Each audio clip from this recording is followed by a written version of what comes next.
Oh, it's a good one tonight, boys and girls. Get your popcorn, your favorite beverage, and get ready for the Buddy Martin Show. Because tonight, we got a few special guests joining us at the top of the show.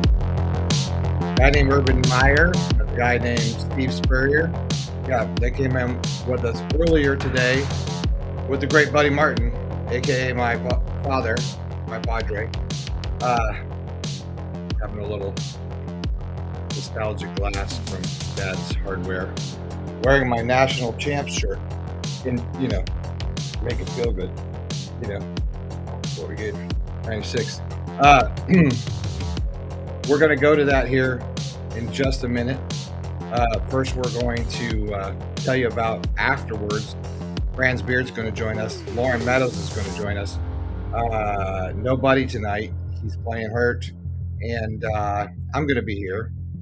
And I think we might have one other cohort that may join us. Oh yeah, Smoke, aka Ben Troop, aka 84 Reasons Podcast, aka the man, will be on with us as well. So, enough said on my end.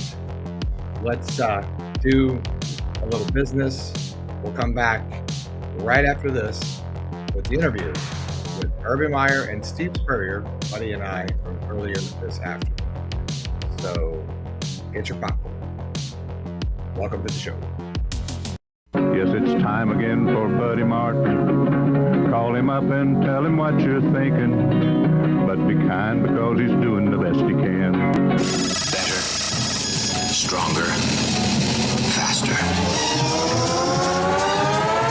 Mama says that alligators are ornery because they got all them teeth but no toothbrush. Hey, what if the voice calls while you're gone? Take a message. Bye. You ready, champ? I'm ready for this my whole life. I'm incapable of small talk. But that's why you love me, right? Kind of intimidating to be in the presence of so many great athletes.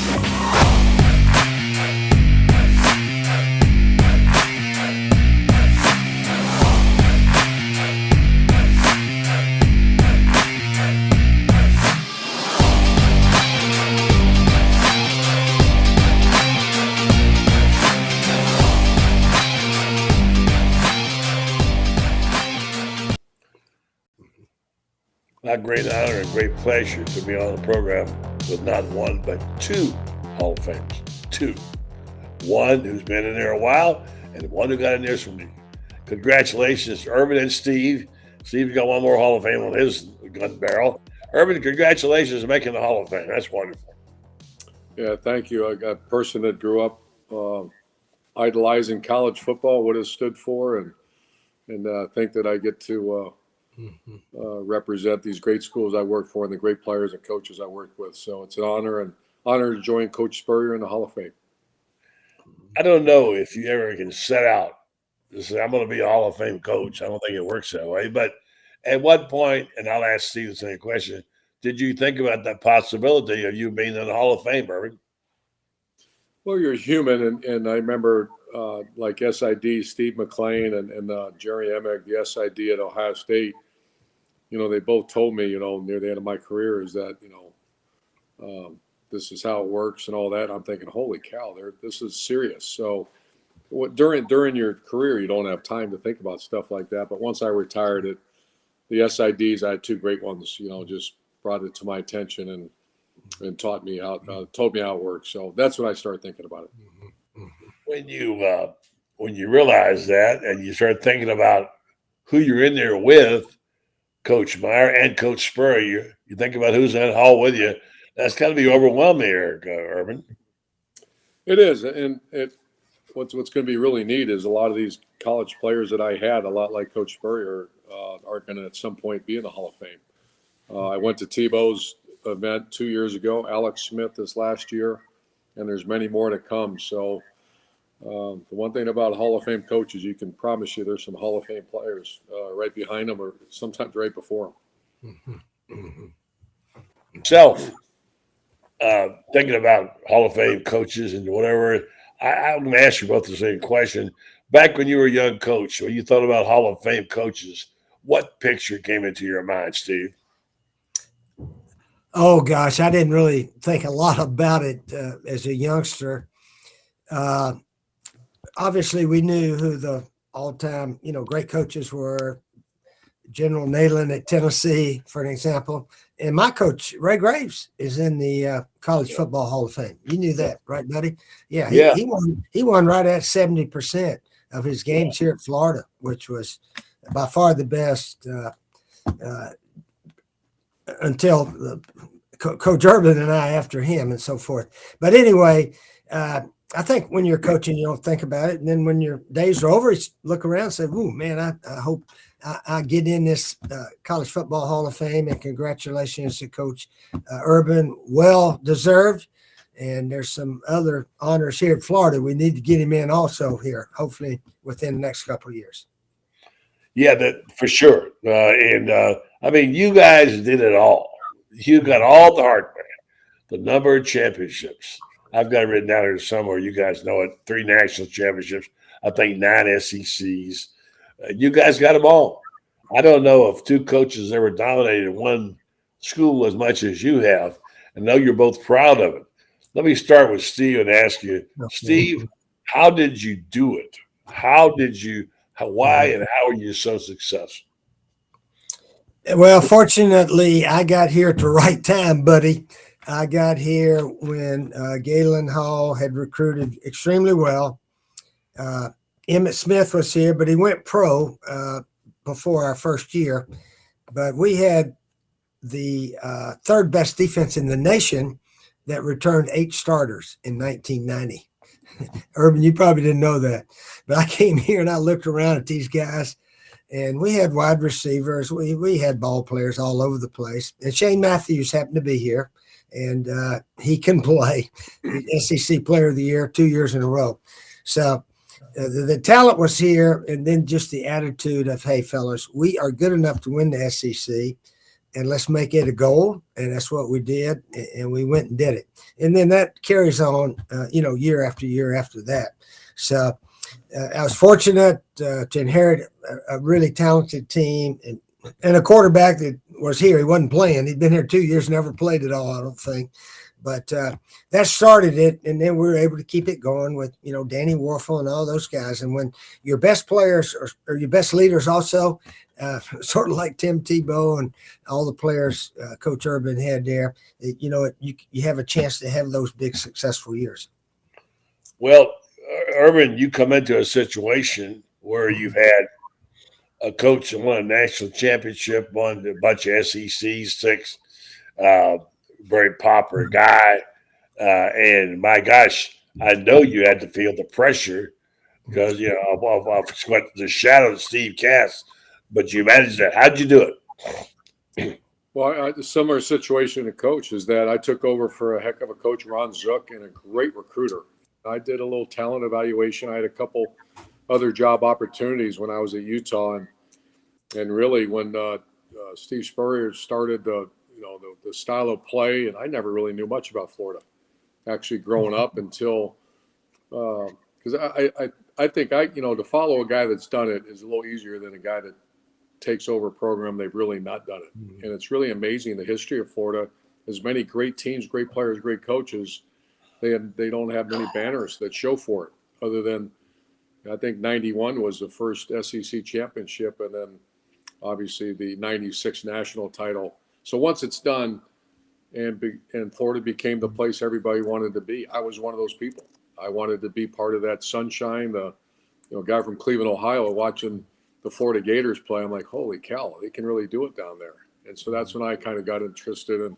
But Ron Zook had a defense that was loaded with talent, a bunch of high draft picks, and we kind of recreated the offense a little bit. And second year, we found a way to go win a title, and then obviously our fourth year, we won a title too. So, but once again, following someone who's done it and proved you could do it, he sets a table, and I think the table's set for the future of Florida. They're going to do it again. Do you think they will return to those days when they were dominant, huh? I do. You can't. I think Florida's too good of a place. It's been done before now, and I certainly will. And they finished strong this year, and who knows? Get a couple good players, a strong quarterback, which they got. Of course they can. Look at Look at some of the teams that came shot up the ranks this year in the college football playoff. Steve always says you can win right away, which he believes, and he did. This program now has perhaps gotten over the hump. It has a young quarterback. I think we're all excited about it. Let me get your thoughts about Lagway, Steve, and then Urban. What you see to him? Yeah. Give me I think he's an excellent player, and he's a good guy, and everybody loves him. I mean, he's a leader. He was only a freshman. Hard to be a leader when you're a freshman. So, but he's got everybody pulling for him, and he pulls for the other players. So the attitude has really much improved around here from the last 4 or 5 years, I would say. But anyway, yeah, DJ Lagway, and now the recruiting and the NIL were guys that have a choice to go somewhere or the other. I think a lot of them are coming to Florida. Of course, it still comes down to the money thing, which is so different now than when Coach Urban and I were here. But yeah, we can match all the other schools money-wise. And so hopefully the players, if the money's close to even, will want to come to Florida. And I think that's happened here within the last year. Lagway, the guy, Urban, that can do it? Everything I see, he's still got a long way to go, because I actually did want to watch him a little bit. I did. I watched the maturity level from his first few snaps to by the end of the season was phenomenal. But the one common denominator of all great quarterbacks is they make those around them better.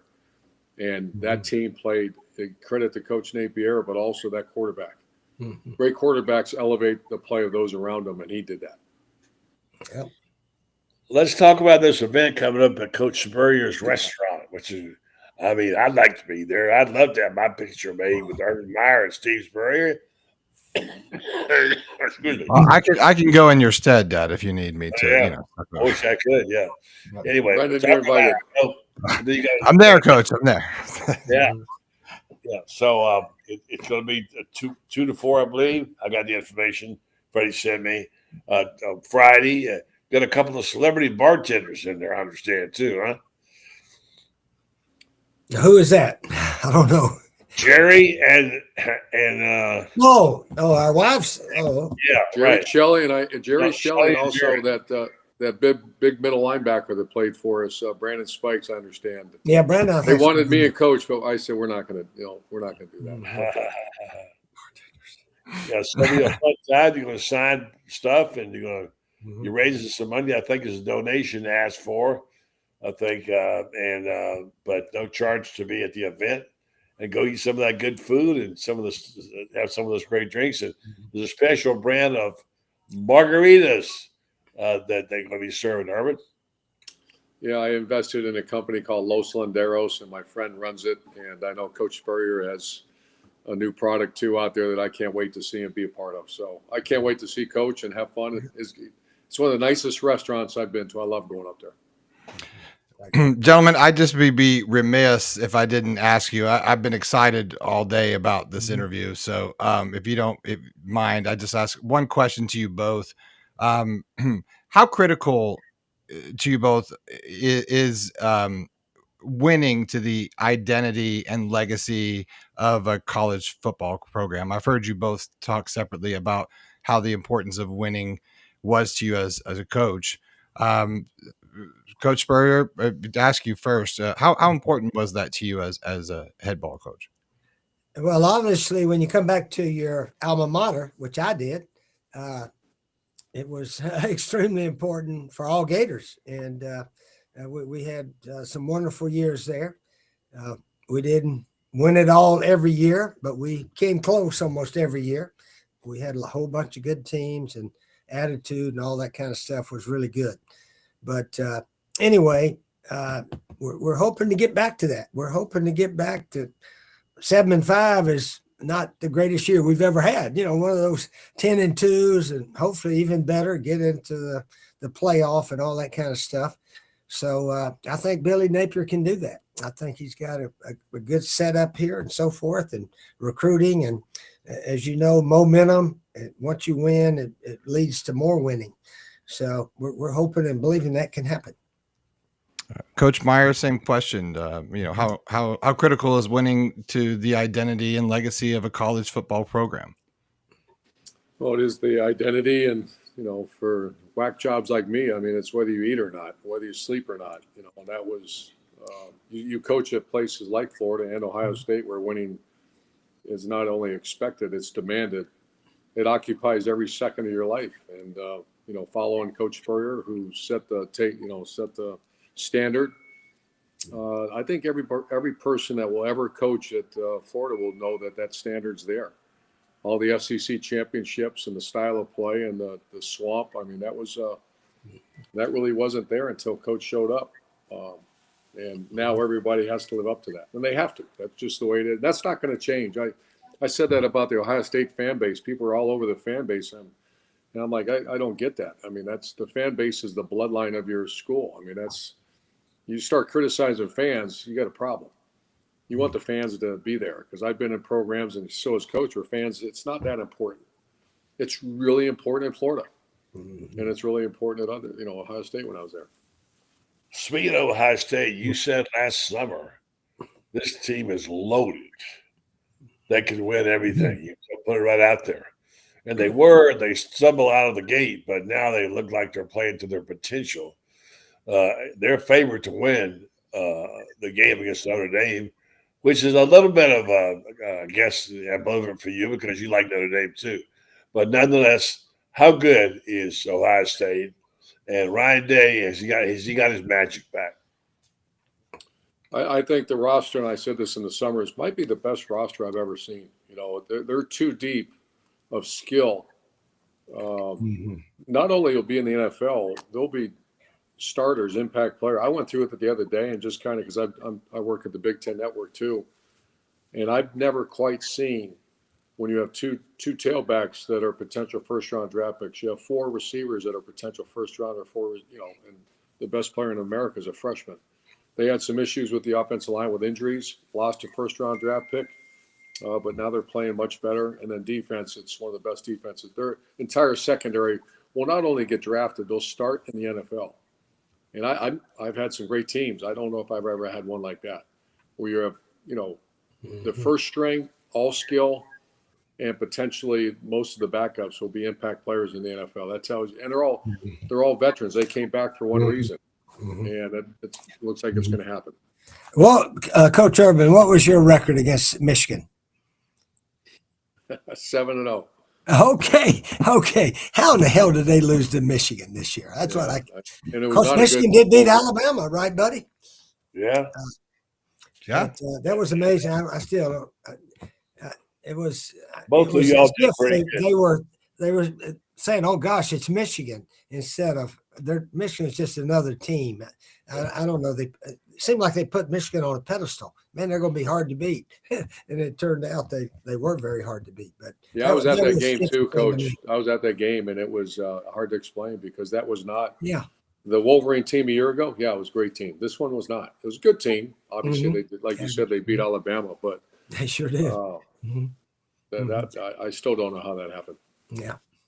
How do you see the game working out between Notre Dame and Ohio State, Coach Meyer? I see, just because they're a well-coached, gritty, tough, real tough team that Al Golden runs a defense. You just don't see missed assignments. You don't see blown coverages. You see the proper run fits, good tackling team, and really good players. But they have also been banged up on defense. So I think they're going to keep the ball in front of them, not give up big ones. And then on offense, the problem with Notre Dame's offense is the running back's banged up. Jeremiah Love, when he's healthy, he's as good as there is, but he's only had 16 carries in the last 2 games. And so I see it's a close game until the late third, fourth quarter, and I think Ohio State's skill, just the wear and tear, will bust loose a couple of times, and it'll be a 8 to 10 point win for Ohio State. Coach Spurrier? 2 touchdowns at least, Ohio State, unless something fluky starts happening, and it can happen, as we all know. The underdogs win a lot in football, but when you look at both teams, Ohio State's a 2 touchdown favorite. Doesn't mean it's going to happen, but that's the way I see it right now. Final question. what kind of product do we have here now after 1 year of this system? Is it going to make the game better? Do you think, Urban? The college football playoff? Yeah, no, just I think it's been tremendous. I think it's been one of the great things that's happened to college football. I wish it was there when I was coaching because we had some teams that our 2009 team that lost to Alabama. If we would have had another swing at them, I would have loved to have that. And then the same thing with 2015. That 2015 and 09 might have been the most talented teams I've ever had. And you had one loss and you're out. And I'm sure Coach Spurrier feels the same way. We had some The best thing is, somewhere. Coach, the best thing is the best players are playing. Because the bowl games, they started not playing. All these great players would, get ready for the NFL. Now they're all playing, which is great for the game. But I do agree with some of these writers that said it's going too long. I mean, we're in college basketball season right now, and to wait so long to play these games, I think maybe right after the season, let's get into the playoffs, and instead of teams taking weeks off and this, that, and the other. I don't know if 12 is the right number. I always said 8 was a good number. I mean, usually you can see 8 teams that have a chance to win it all, and that's about it. And then you could squeeze it down maybe a couple of weeks, something like that. But I'll tell you what, everybody's watching and everybody's fired up about it. So there's something about a playoff that we all want to watch. All right, Coach. First of all, congratulations again, Irv. That's a wonderful award, being named to the Hall of Fame. And I'm glad you're in TV. And Steve, congratulations on the success of your restaurant. You've been knocking it out of the park. Awesome. It is. This event coming up on Friday is a great opportunity. Here you are, your 2 Hall of Fame coaches. Go out and say hi, give a little money, and take part of the event. Great job by Freddie and by the folks out of the Steve Spurrier Ground Grill. Thank you both very much for being on the All right, Coach Urban, I'll see you tomorrow. That's Thanks, tomorrow, Steve. buddy. Thanks, buddy. Tomorrow, 2 o'clock. 2 o'clock.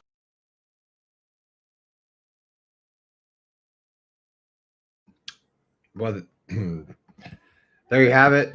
Well, there you have it, everybody. The interview tomorrow, 2 o'clock, the big event. Either of you guys going to be there? Lauren, I'm trying Drew? to get there.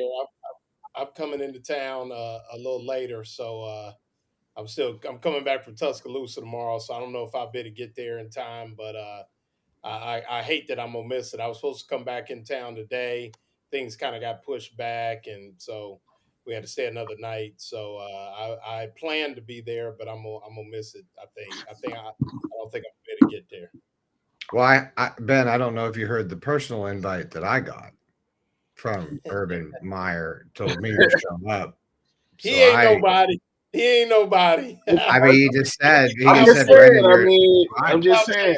I mean, Shelly's pouring drinks. I mean, and so's I mean, name dropping. Listen, Brendan is saying I'm a somebody. I've been a somebody a long time. I keep on YouTube. I keep it. No, it's one of those. No, it's one of those things to where Brendan gonna start something out front, Lauren, just so security will grab him, just so Urban to go, let him go. I would really 100%. That's my move. That's my move. The guy gonna be like, they're gonna be like, Urban, you know him? That's Brendan. That's Brendan Martin. Man, I'm sorry, man. He like this. Man, let me go. I'm smoking. Love it. What we are welcoming to the program, Francis Beard. Francis, welcome to the Buddy Martin Show. How are you this evening? Well, it seems like you guys have cornered the market on Thursday night fun. Well, the great interview, by the way, Buddy, with Buddy Steve Spurrier and Urban Meyer earlier this afternoon. Yeah, I'd set that up. Playing hurt, Buddy's not doing so great. So prayers and thoughts go out to him. Franz, you don't sound so good either. I've had better days. I've been fighting this stuff off for days, and it just doesn't want to go away. Yeah, it doesn't seem like it's very fun. I'm not getting sick, I've decided this year. So I stay in a steady diet of Jack Daniels and podcasts all the time. That's all I do. So if I don't leave this room, I'm sort of like, I'm safe. Well, That's they what I say say. alcohol kills germs, so Yeah. Well, I don't know. Franz, will you be in attendance tomorrow night over at the event with Urban and Coach Spurrier? no, I won't. Unfortunately, Okay. I'm here in Tavares, Florida, holding down the fort. I'll be in Gainesville Saturday to watch the Gators start a new winning streak against the Texas Longhorns, and it's going to be righteous. I was as unimpressed as I was with Florida's first half. I was truly impressed with the fact that these guys just hung in there and fought their way back. To be 19 down and then you end up losing by 1, that says a lot about your team that they came back like that. So I was very, very pleased with the comeback. I'm not happy at all with the first half, but my gosh, this guy Caleb Grigg on 3 of his 4 3-pointers, I mean, he almost got mugged and he still hit him. That's what you call being in a shooter's coma. And he was in it. It's kind of like Ben Troop used to be in when he was catching passes against Georgia and leaping over people. He was in a football coma, and he just, it didn't matter. Somebody was going to get hurt, and it wasn't going to be Ben.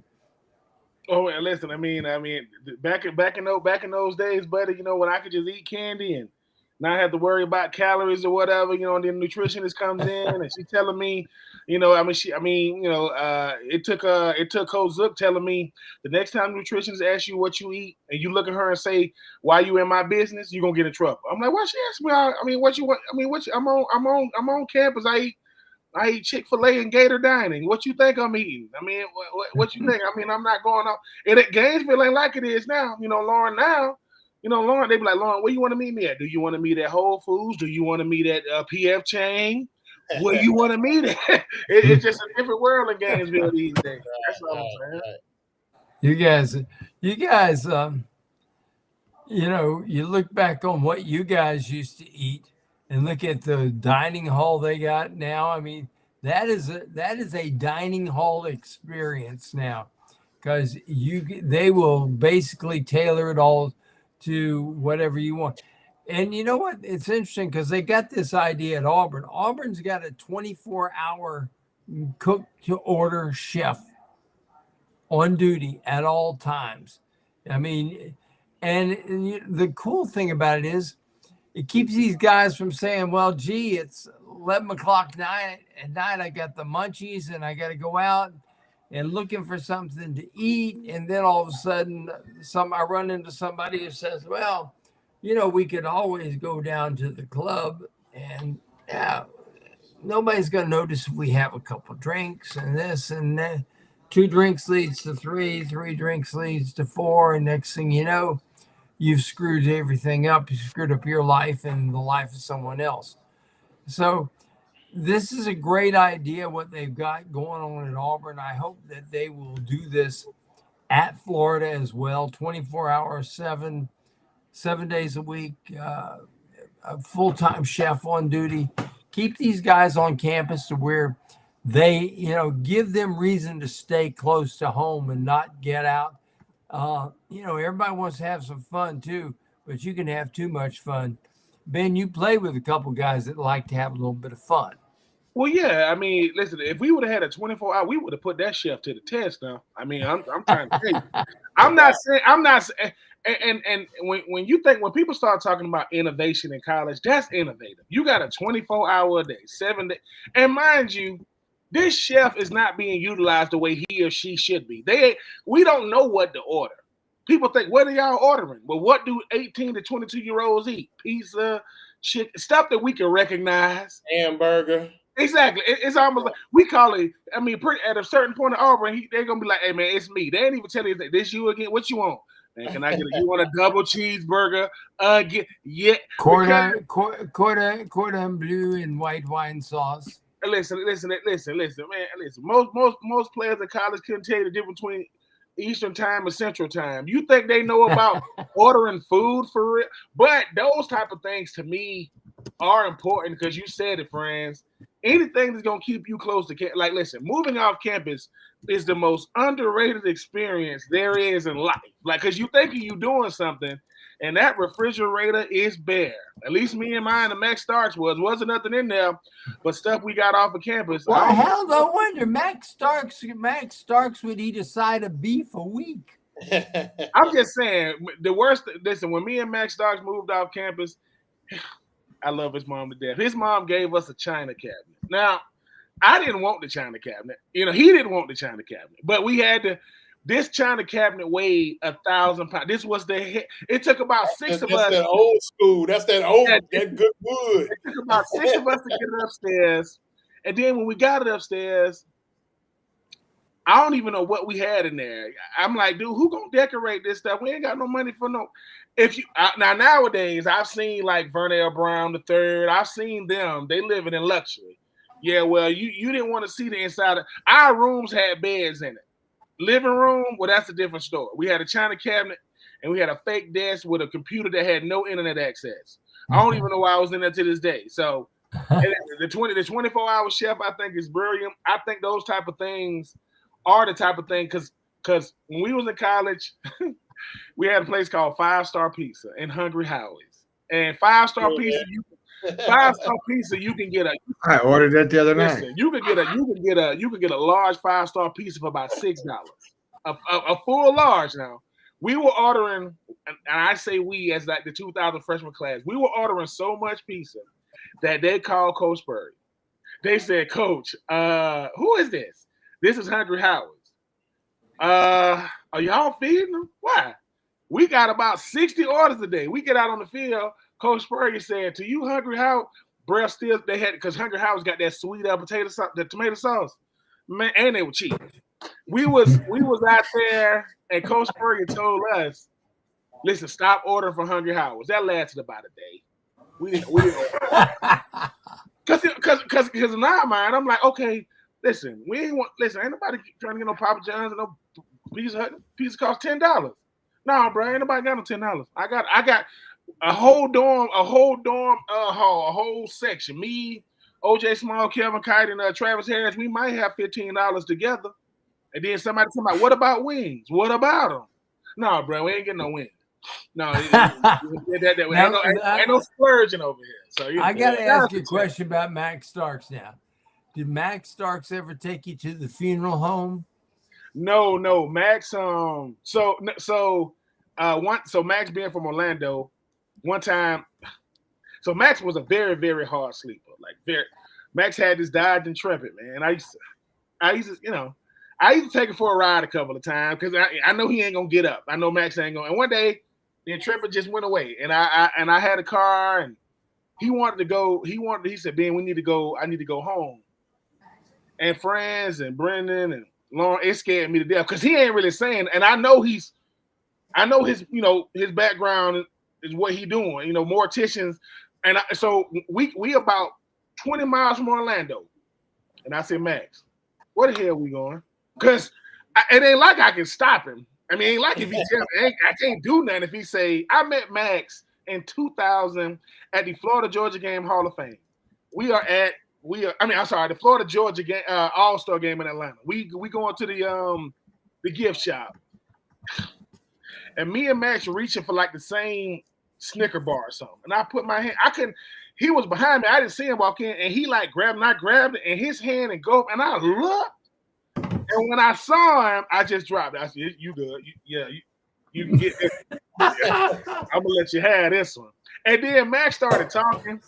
So, Max talked like Max talked like Bryant Gumbel. Max, that's how he talk, right? And I remember I said, "What does that mean?" I said, "What's your name, man?"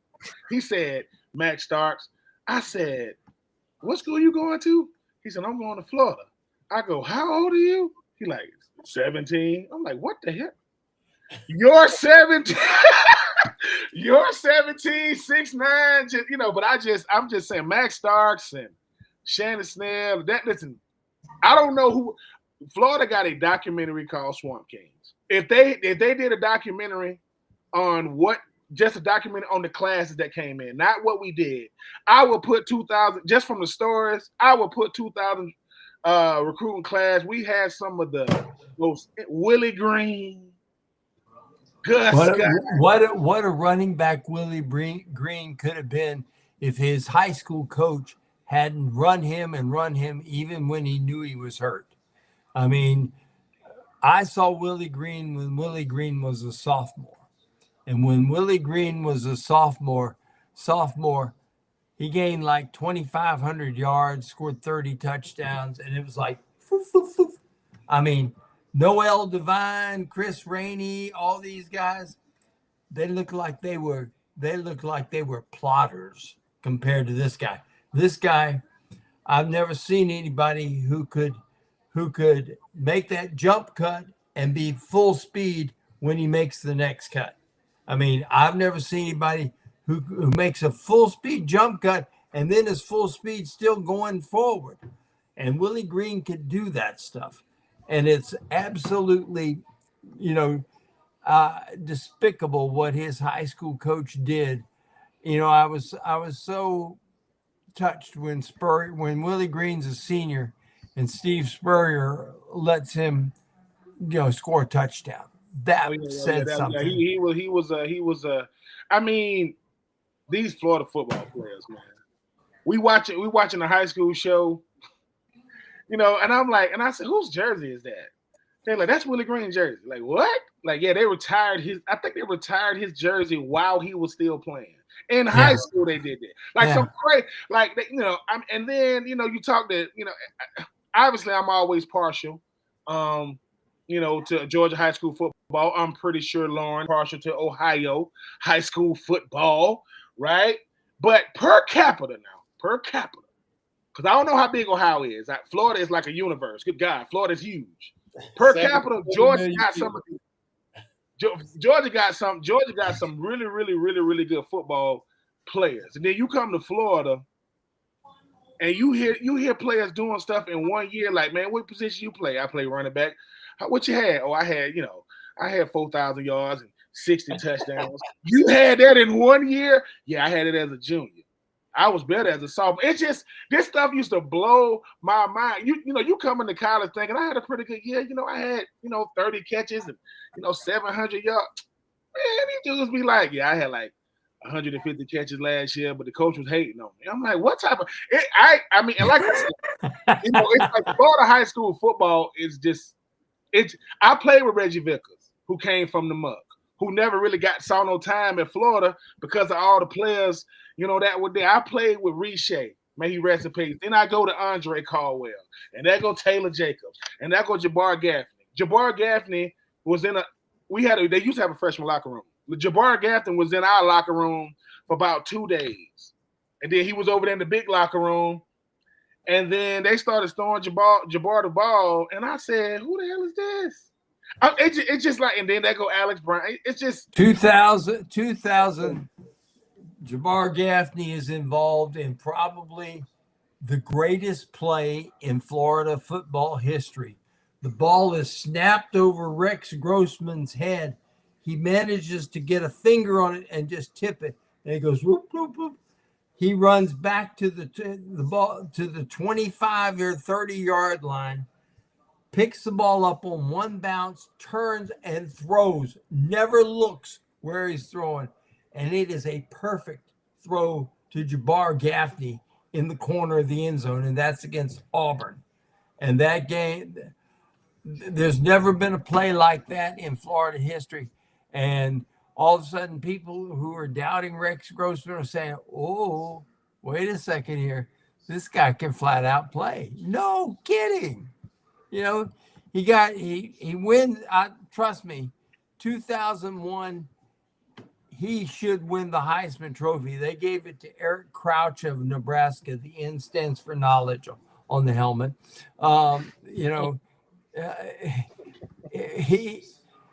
They can party in Lincoln. Right? They gave it to Eric Crouch. A guy who, I think already had like 4 women pregnant by the time he got to be a senior.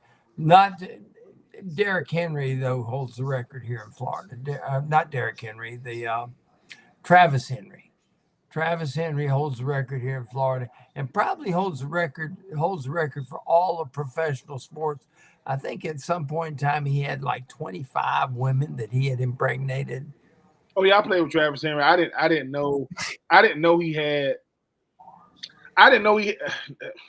I mean, like I say, you know, when you a professional football player, and they used to tell us this in college, we used to have coaches that could be honest with us. And when I say honest, I mean honest like this. They'll come in a meeting and they ain't talking about Tennessee. They'll say, "You're not handsome. You play for Florida." They'll be like, "What? You're not handsome. You play for Florida." They'll say, "Raise your hand if you've ever had a beautiful woman in your life. Put your hand down. That's never happened in your life. But you come to Florida and you think you're attractive." I get to the Tennessee Titans. I played with a guy named Ben Hall. Ben Hall was like the number one tight end coming out of 2001. He went to Clemson. He went to Burns High School up there in South Carolina. He said something that I agree with. He says, "Ben," he said, "money can do things that only money can do." And he pointed across the locker room and he said, "I'm going to show you two people." He said, "There go Keith Bullock and there go Travis Henry. Do you think women come to the games and go, 'Travis, Keith'? No.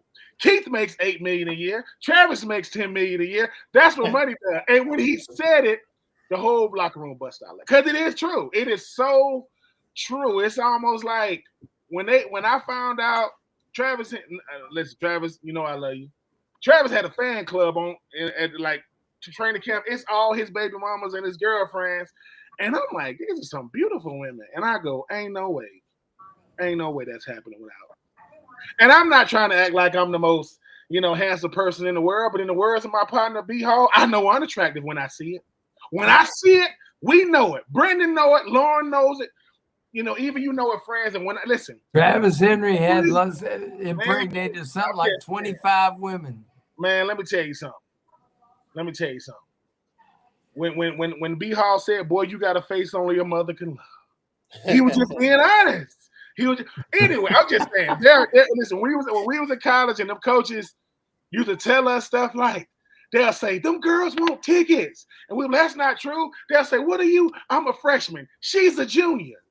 So the ones that used to give her tickets, they no longer, they've moved on. Now she's still on the 50-yard line because of you. And I'm like, and she's right there going like this, and she's saying, "You don't even play."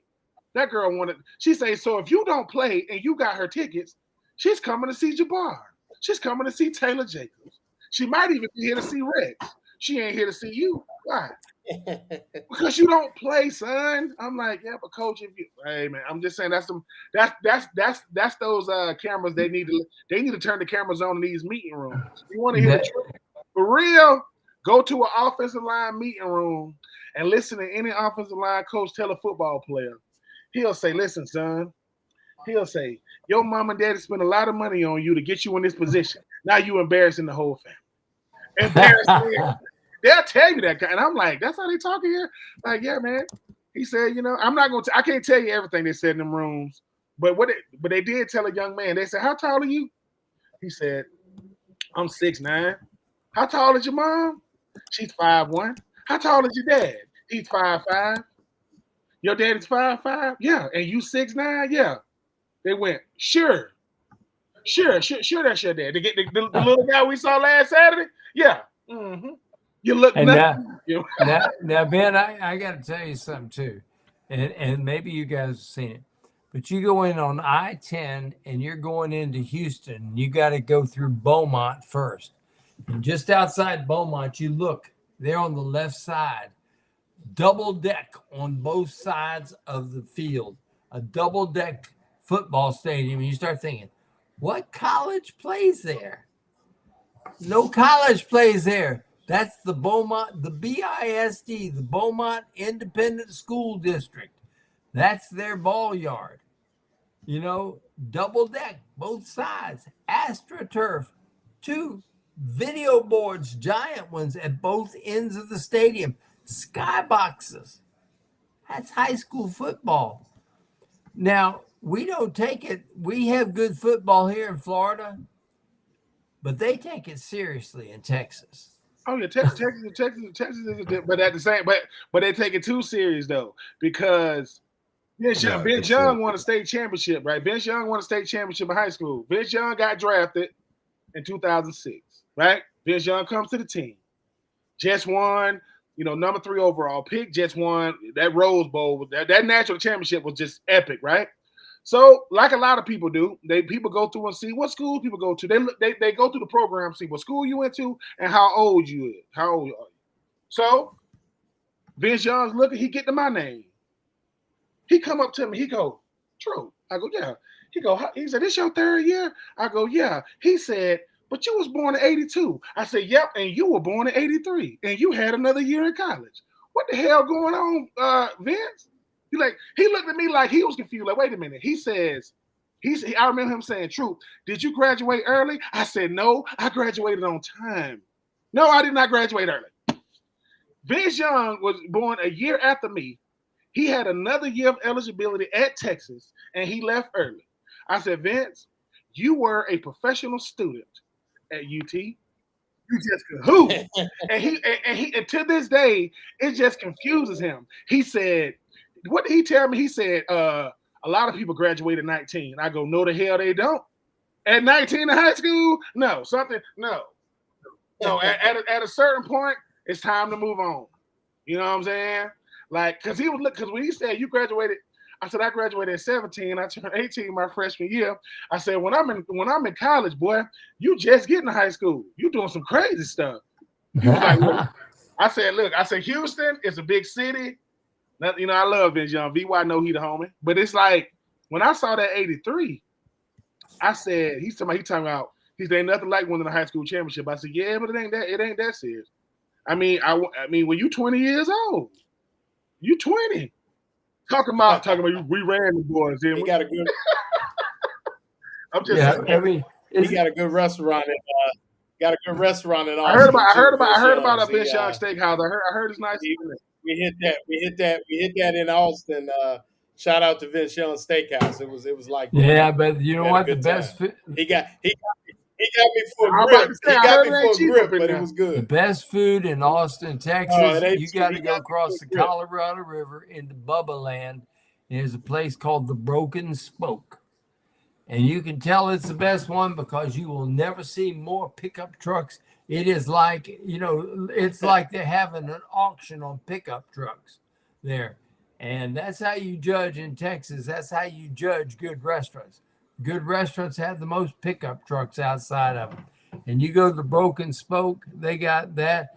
And the band, they got a dance floor and everything like there where they do the 2-step.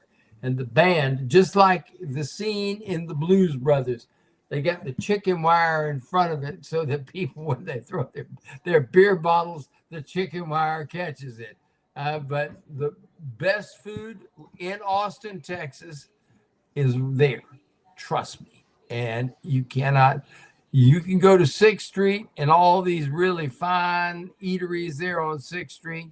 You can go to 6th Street on Sunday morning for brunch, eat outside in the good weather. Maybe if you're lucky, a grackle won't poop on you or your food while you're eating, if you're lucky. But the best food, you got to go across the river over into Bubba Land. All right, well, I'm done with I'm done with the pooping food, and I think it's all done. It's delicious. It's making me hungry, and I don't want to eat after this late because I'm watching this attractive figure here. Hey, I just want to mention Florida retains their running back coach Jabbar Jalouk. Do I say that yes, right? Jabbar Jalouk. Back. Wanted to hear Troop. What do you think about that? We'll go around the horn here. Yeah, I think it's great. I think when you start talking about what the bell cows for this offense last year, taking it away from DJ, the running backs have been they have been a staple for this offense, especially last year. And I like the fact that they do it. He get his own 24 to 48 hours of shine, so the other recruits can see it, the current running backs can see it, future running backs can see it. I think you take care of your people, and right now the running backs is what they definitely doing their thing. So shout out to coach, man, for getting adding some more zeros to him. Lauren?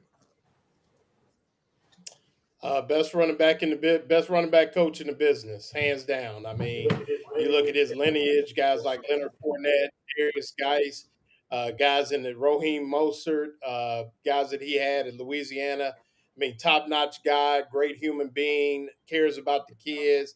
And anybody that's been at practice, you don't hear a lot of yelling at a Florida practice, but you hear one voice every practice you go to, and that's Jabbar Jaloux, great recruiter.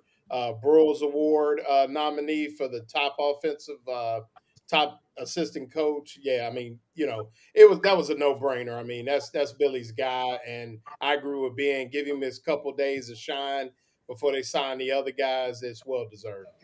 Jabbar Jalouk is in a league all by himself when it comes to coaching running backs. All you got to do is look at the guys he had at Louisiana. They all made it to the league, and But the thing about it is, you listen to the guys talk about him, and that's the thing. And they say, when an assistant coach is doing his job, when the players talk about the fact that, hey, I think of this guy like I think of my dad, or guys that don't have a dad. This is my dad, they'll tell you.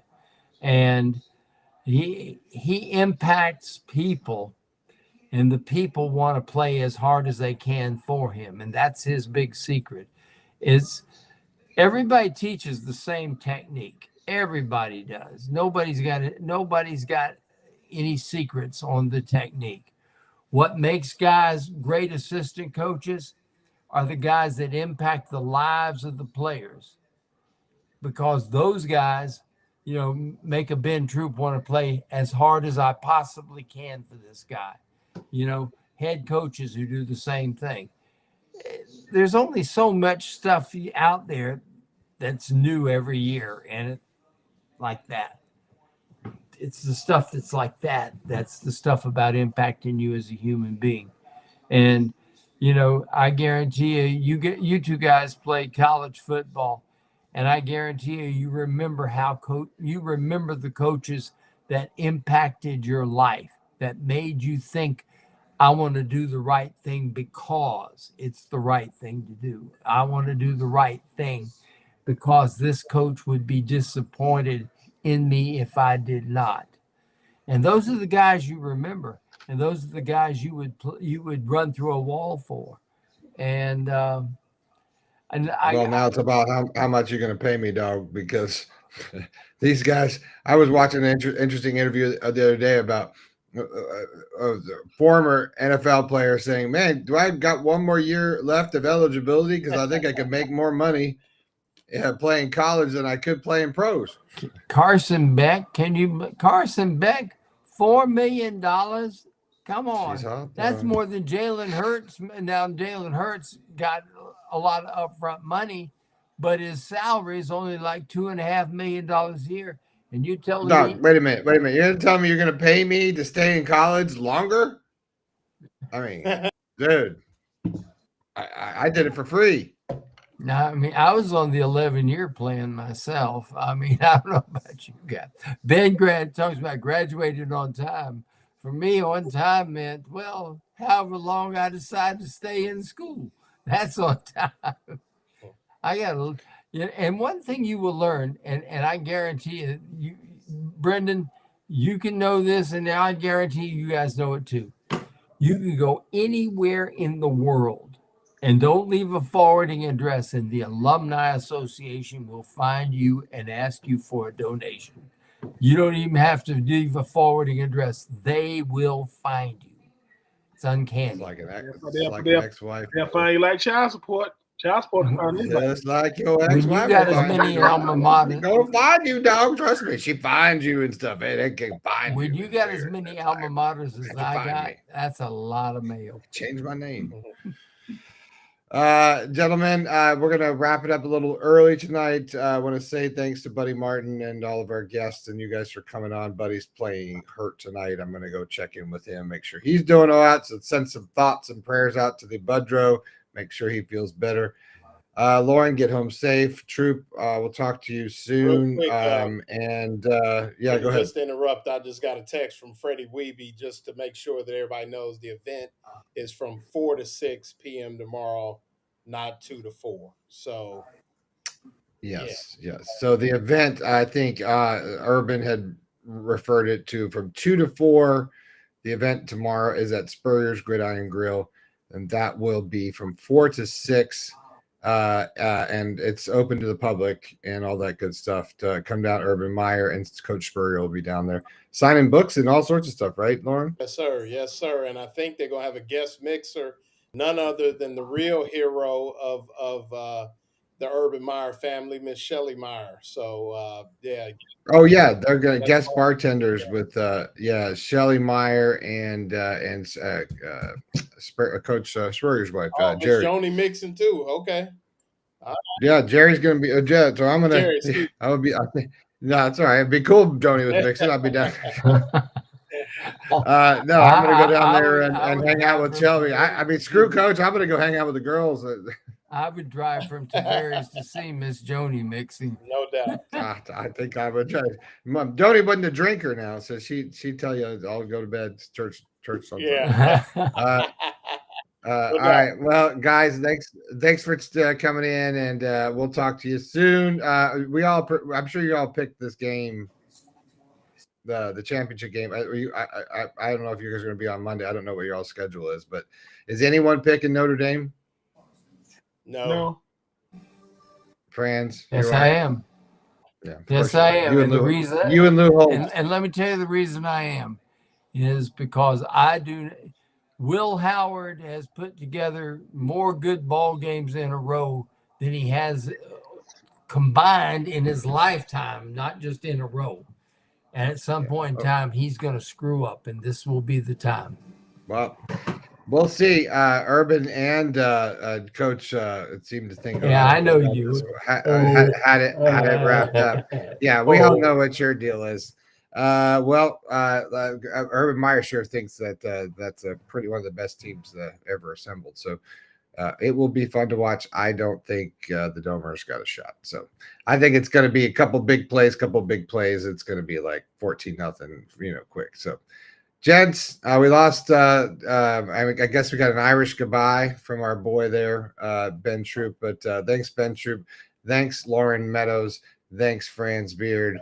We will talk to you next week. Have a good. It is Friday tomorrow. Yeah, we're not on tomorrow, and I don't think you guys are on our morning show. And speaking of the morning show, check it out tomorrow 9 a.m. Paul Feinbaum is going to be on tomorrow morning with us at 9 a.m.